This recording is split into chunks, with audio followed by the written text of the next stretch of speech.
5 साल बाद ईरान में पेट्रोल महंगा हो गया है।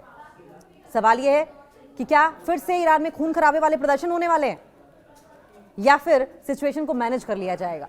ये बस एक एनालिसिस है। देखिए, ईरान ने 5 साल बाद पेट्रोल की कीमतें बढ़ाई हैं। 5 साल बाद तमाम कंट्रीज में आए दिन हर महीने बढ़ती हैं, सालों में बढ़ती हैं, लेकिन ईरान ने 5 साल बाद पेट्रोल की कीमतें बढ़ा दी हैं। और 5 साल बाद जब ये डेवलपमेंट नया सामने आया है तो अब कयासों का बाजार भी गर्म हो गया है। नई मूल्य प्रणाली की अगर बात करें तो उसमें शुरुआती 60 लीटर 15,000 रियाल और इसके बाद 50,000 रियाल प्रति लीटर पर दिया जाएगा। ईरान में बढ़े हुए फ्यूल प्राइसेस को लेकर पहले भी हिंसक प्रदर्शन हो चुके हैं और इसीलिए अब जब 5 साल बाद पेट्रोल के प्राइसेस में राइज आया है, बढ़ोतरी देखी गई है, तो सवाल इस बात को लेकर उठ रहे हैं कि कहीं फिर से हिंसा की आग में तो नहीं ईरान जल उठेगा, क्योंकि फ्यूल प्राइसेस बढ़े हैं। पहले भी हिंसक प्रदर्शन हुए हैं, वायलेंट प्रोटेस्ट हुए हैं। ईरान में 2.5 करोड़ वाहन हैं, 2.5 करोड़ वहां पर व्हीकल्स हैं और ये दुनिया का सबसे बड़ा एनर्जी सब्सिडी देने वाला देश है। ईरान में 5 साल बाद पेट्रोल की कीमतें बढ़ाई गई हैं और नए प्राइस सिस्टम में, नई मूल्य प्रणाली में अब शुरुआती 60 लीटर पेट्रोल हर महीने 15,000 रियाल, लगभग 1.25 सेंट्स पर मिलेगा। अगले 100 लीटर 30,000 रियाल, लगभग 2.5 सेंट्स की बात कर लें, प्रति लीटर पर मिलेगा। और इसके बाद खरीदा गया पेट्रोल 50,000 रियाल, लगभग 4 सेंट्स प्रति लीटर के नए दर पर मिलेगा। तेल मंत्री मोहसिन पाकनेजाद ने कहा है कि ये स्टेप जो है वो ईंधन की खपत की प्रवृत्ति बदलने की शुरुआत है। सरकार हर 3 महीने में कीमतों की समीक्षा करती है और भविष्य में और ज्यादा वृद्धि की संभावना है। माना यह जा रहा है कि ये जो पेट्रोल के प्राइसेस में बढ़ोतरी हुई है, ये आगे और भी हो सकती है। कीमतों में इजाफे के बाद एक बार फिर से हिंसक विरोध प्रदर्शनों की आशंका गहराने लगी है। ईरान में फ्यूल प्राइस में इजाफे के बाद कितनी बार हिंसक प्रदर्शन हुए हैं, यह भी जान लेना जरूरी है, क्योंकि सवाल इसी बात को लेकर उठ रहा है कि 5 साल बाद अगर फ्यूल प्राइसेस बढ़े हैं तो हिंसक प्रदर्शन क्या हो सकता है। क्या ऐसा इतिहास ईरान का रहा है?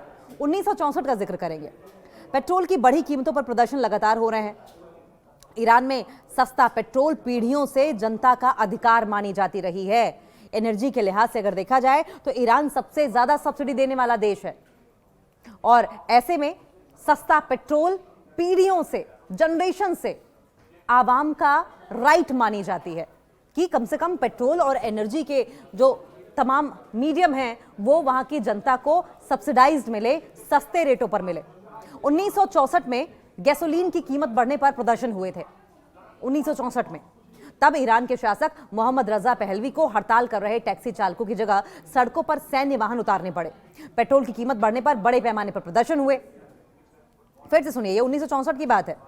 तब ईरान के शासक मोहम्मद रजा पहलवी को टैक्सी चालकों ने जिस तरीके से हड़ताल कर दी थी, सड़कों पर उनकी हड़ताल को खत्म करने के लिए मिलिट्री को सड़कों पर उतारना पड़ा था, जिससे कि टैक्सी चालक जो है वो अपनी हड़ताल खत्म कर दे।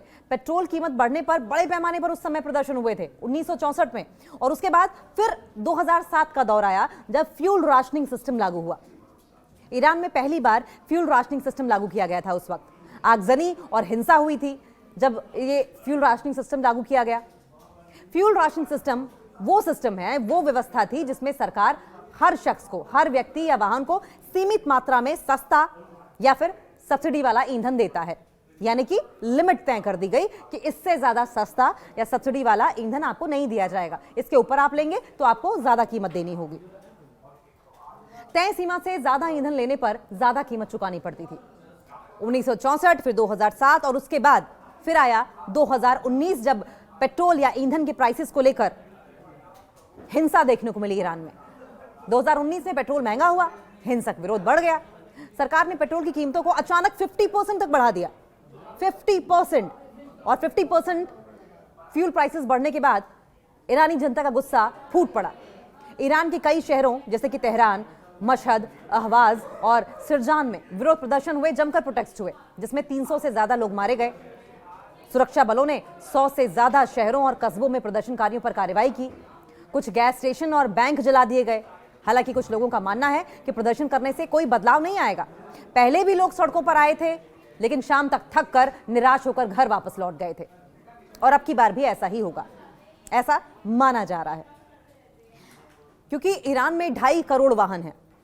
ईरान में कुल 2.5 करोड़ वाहन हैं, जिनमें से 30 लाख पब्लिक है, पब्लिक ट्रांसपोर्ट के तौर पर यूज किए जाते हैं, सार्वजनिक हैं और सरकारी वाहन है, और 60 लाख जो हैं वो मोटरसाइकिल शामिल है। लगभग 80 लाख लोग ऑनलाइन प्लेटफॉर्म के जरिए टैक्सी या फिर कैब चलाते हैं। सस्ती गैसोलीन इन लोगों के लिए रोजगार के मौके पैदा करती है। सबसे ज्यादा एनर्जी सब्सिडी देने वाला दूसरा देश कौन सा है? 2022 में इंटरनेशनल एनर्जी एजेंसी यानी कि IEA ने ईरान को दुनिया में दूसरा सबसे बड़ा एनर्जी सब्सिडी देने वाला देश बताया है। ईरान की तेल सब्सिडी उस साल 52 अरब डॉलर आंकी गई थी, लेकिन जो इकोनॉमिक एक्सपर्ट्स हैं उनका यह कहना है कि 2009 के बाद गैसोलीन की कीमत 15 गुना बढ़ चुकी है। 2009 के बाद गैसोलीन की कीमतें 15 गुना बढ़ चुकी हैं। सब्सिडी ने बजट घाटे को कम नहीं किया है और महंगाई बढ़ा दी है। और अब सवाल यही है कि क्या जिस तरीके से फ्यूल प्राइसेस राइज हो रहे हैं 1964 की तरह, 2007 की तरह, 2019 की तरह, अब 2025 या 26 में भी ईरान बढ़ते हुए फ्यूल प्राइसेस को लेकर हिंसा की आग में जलेगा या फिर इस पर कंट्रोल कर लिया जाएगा?